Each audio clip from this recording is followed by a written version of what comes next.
Hi guys, ನೀವು ಏನಾರು government ಜಾಬಿಗೆ prepare ಆಗತ್ತೀರಂದ್ರೆ ಒಂದು ಸಲ ಈ ವಿಡಿಯೋ ಪೂರ ನೋಡ್ರಿ. ಸೊ ಮೊನ್ನೆ ನಾನು ಮಾತಾಡತ್ತಿದ್ದೆ ಸ್ವಲ್ಪ ಮಂದಿ ಹುಡುಗರಿಗೆ, ಅವರಿಂದ ನಂಗೆ ಗುರ್ತಾತ ಗೌರ್ಮೆಂಟ್ ಎಕ್ಸಾಮ್ ಭಾಳ ಮಂದಿ ಪ್ರಿಪ್ರೇಷನ್ ಮಾಡತ್ತಾರೆ. ನಮ್ಮಲ್ಲಿ ಫ್ರಸ್ಟ್ರೇಷನ್ದಾಗ ಬಂದು ಸ್ಟಡಿ ಮಾಡತ್ತಾರ.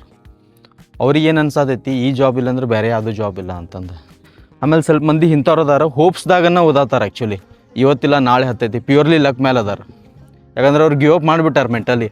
ಬಟ್ ಸ್ಟಿಲ್ ಪೇರೆಂಟ್ಸದ ಎಕ್ಸ್ಪೆಕ್ಟೇಷನ್ ಇಷ್ಟೈತಲ್ಲ ಅವ್ರ ಮೇಲೆ, ಏನೋ ನಮ್ಮ ಮಗ ಒಂದು ಗೌರ್ಮೆಂಟ್ ಜಾಬ್ ಹತ್ತಾನ ಅಂತೇಳಿ ಅವ್ರ ಎಫರ್ಟ್ಸನ್ನು ಹಾಕತ್ತಾರೆ. ಬಟ್ ನೀವು ಇದು ನೋಡ್ರಿ ಅಲ್ಲ, ಎಷ್ಟು ಮಂದಿ ಎಕ್ಸಾಮ್ ಬರೀತಾರೆ, ಎಷ್ಟು ಮಂದಿ ಆ್ಯಕ್ಚುಲಿ ಸಿಲೆಕ್ಟ್ ಆಗತ್ತಾರೆ.